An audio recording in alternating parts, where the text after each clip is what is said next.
한 사람의 선행으로 아라비아 박바드의 어느 왕에게 왕자가 있었습니다.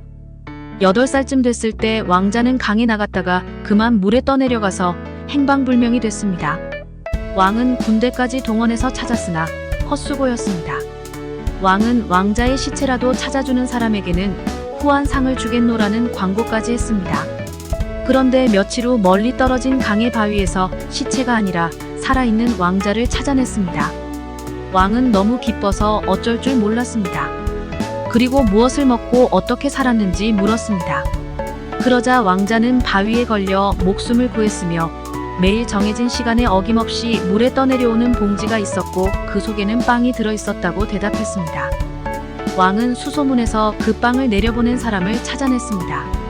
그 사람은 평민인 모하메트 베나산이었습니다.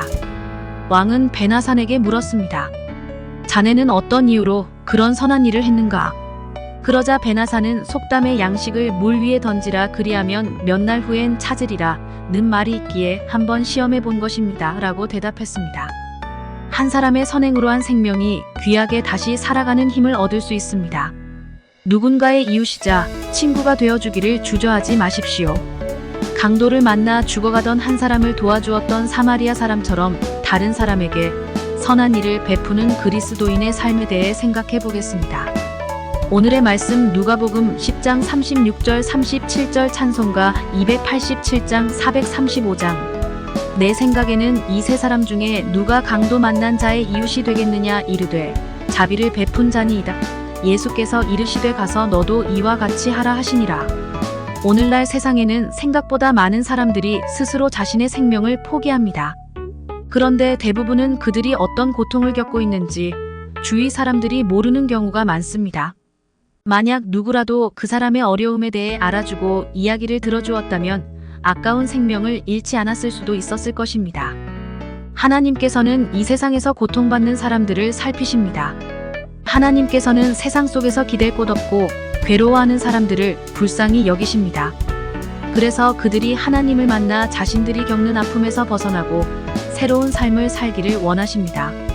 하나님께서는 우리를 그들에게 보내셨습니다. 강도를 만나 죽어가는 사람의 이웃으로 우리를 선택하셨습니다. 아픔과 고통 속에서 신음하고 죽어가는 그 사람에게 찾아갈 단 한 사람만 있으면 그들의 삶은 변하게 될 것입니다. 하나님은 우리에게 그 한 사람이 되게 하십니다. 하나님께서는 고통 속에 있던 우리를 찾아오셨습니다. 이미 우리는 하나님의 은혜로 새로운 삶을 살게 되었습니다.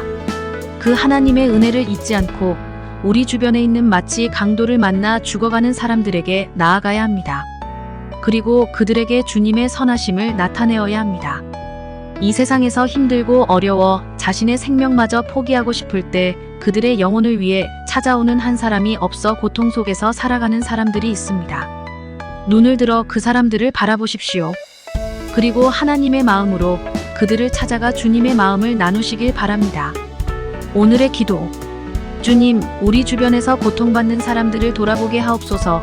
그리고 하나님의 마음으로 그들에게 나아가 하나님의 사랑을 전하게 하옵소서. 예수님의 이름으로 기도합니다. 아멘.